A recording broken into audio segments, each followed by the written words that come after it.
Let the talking begin, people. Let the talking begin because Texas A&M is already talking. They're already opening their mouths, and they got lots to say. And we're going to talk about the comments that came out of the mouth of one Trey Zuhn III. Trey Zuhn III is the captain of Texas A&M. You expect more from a captain. You expect a captain to carry himself with dignity, you know, sophistication, and class. You expect a captain to know when to talk and know when to not. You expect a captain to lead by example. And anybody with any common sense knows that you don't poke a bear, when you're about to see it. You don't wake the bear up. And I'm not saying the Miami Hurricanes aren't already awake, but when you talk trash the way this guy has already started, literally one day after the Miami Hurricanes and Texas A&M Aggies were slated to do battle on December 20th in the first round of the CFP, this guy got on the mic and said some stuff that he just might regret. And there's a historical context to you as well that we'll bring back to you to give you an example of the last time an offensive lineman decided to talk some shit before a bowl game against the Miami Hurricanes. It didn't turn out too well for him. Let's talk about it. Welcome back, everyone, to another edition of Hurricanes Unfiltered, powered by Come On Now, the podcast. I'm your host, Rudy Rodriguez Showmont. Hit the like button, subscribe to the channel, ring that bell.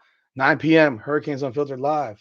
I'm recording this thing at 6:55 p.m. because just got home and I saw this earlier today. I'm like, yo, I gotta get this on. I gotta get this video up. Gotta get this video. So let's jump in on this bad boy right here because Trey Zuhn III, this is what he had to say.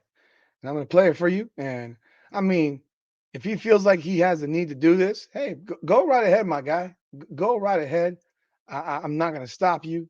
I'm not going to help you save yourself. And unfortunately, somebody in the Texas A&M Sports Information Department failed this young man because they should have had a conversation with him. But this is him today getting interviewed. Seemed the key to stopping, Rueben Bain was like top pick, potential. I haven't had the time to watch any film yet since it just got announced, but I don't think he'll be a threat that we need to worry about too much. We have great players, we got a great offensive line, so we'll be able to handle him. All right, so he's answering a question about Rueben Bain, who is the number one defensive lineman in America. Um, yeah, number one defensive lineman in America. Projected to be a top 5 pick, potentially the number one pick in the draft. And let's repeat it. Let's repeat what he had to say. Let's do it again. Seemed the key to stopping, Rueben Bain was like top pick, potential. I haven't had the time to watch any film yet since it just got announced, but I don't think he'll be a threat that we need to worry about too much. We have great players, we got a great offensive line, so we'll be able to handle him. All right, okay. So you see he's really rocking back and forth. Body language 101 would tell you that he is nervous as shit and he's not comfortable. And so you can look at his face, his facial expression. He has a discomfort level to him. And you know that what he said is not said with belief, but it is downright stupid. You're telling America that you think that the potential number one pick in the draft basically ain't shit. Nothing we ain't seen before. We won't have a problem handling him. Well, I'll tell you this, Trey Zuhn. I'm gonna say this, bro. You are a center. You are the captain of the team. You are the captain of the team. You need to know better, bro. Like this is basic. You need to know better. If you want to talk your shit, talk your shit. Do it. Go ahead, please do it. You're creating. I mean, I know people say bulletin board material is stupid. Sometimes some people say it's real. Some people say it's not. But you've now put a target on your head. You've now put a target on your head, and not just a target from Rueben Bain, but a target from the Miami Hurricanes. You talk about Rueben Bain, and he's no problem. Well, I dare you. I dare you to man up on him. I dare you guys to defend him one on one. I mean, block him one on one. I dare you. Try blocking him one on one. I only saw one team really try to block this dude one on one this year, and it was Pittsburgh. And he had the best game he's had in 8 weeks. He was absolutely a wrecking machine against Pittsburgh.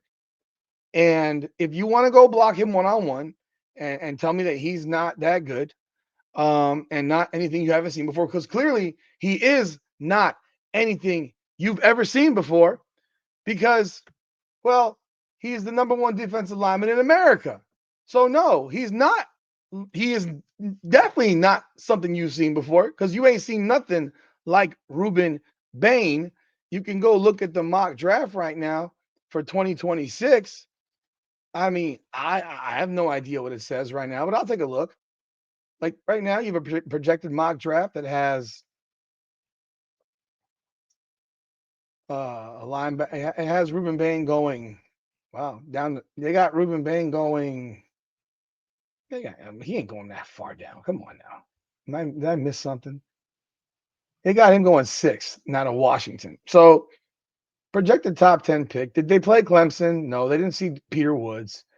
There is no defensive lineman. I'm looking through the defensive linemen in the SEC, guys that are projected first round picks. I don't see any. I don't see any of them in the SEC.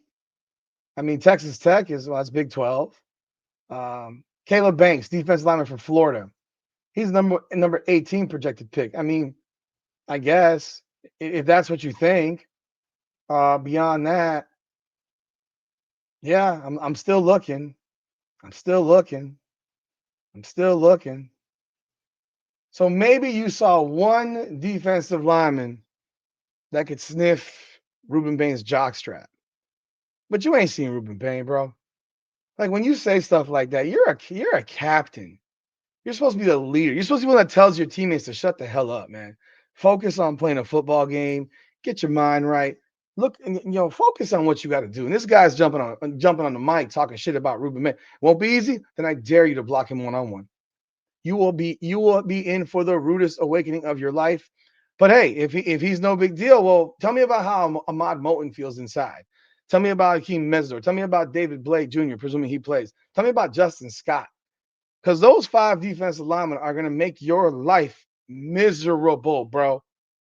Hey, I'm just giving you the fair warning because you opened up the can and now we're about to eat it. Okay.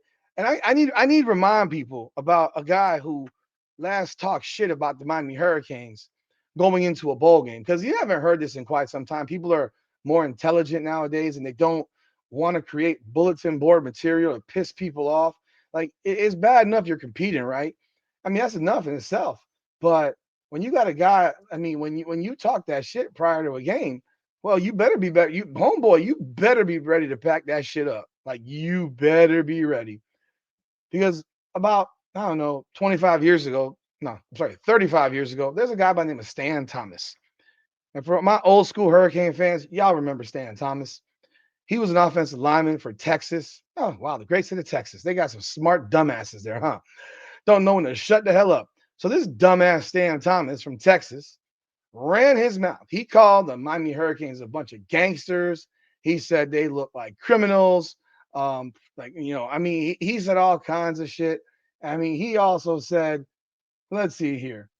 They're the 3rd best team we've played this year. He called them gangsters before the game. Took out his Thomas machine gun afterward. He says Oklahoma and Colorado are better than Miami. They are dirty. They have filthy mouths. Shane Curry has the filthiest mouth I've ever heard. He can make a preacher drink. This is after the game, but he called them criminals before the game and gangsters.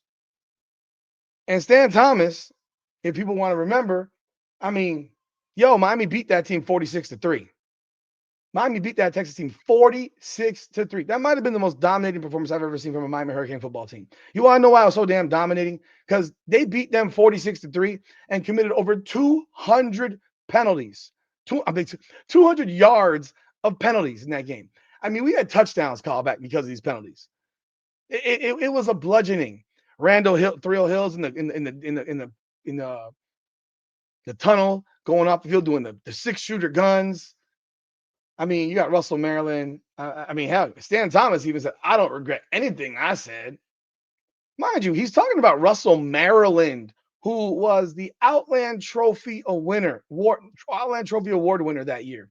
Was the best lineman in America. Kind of sounds a little bit, sounds similar, right?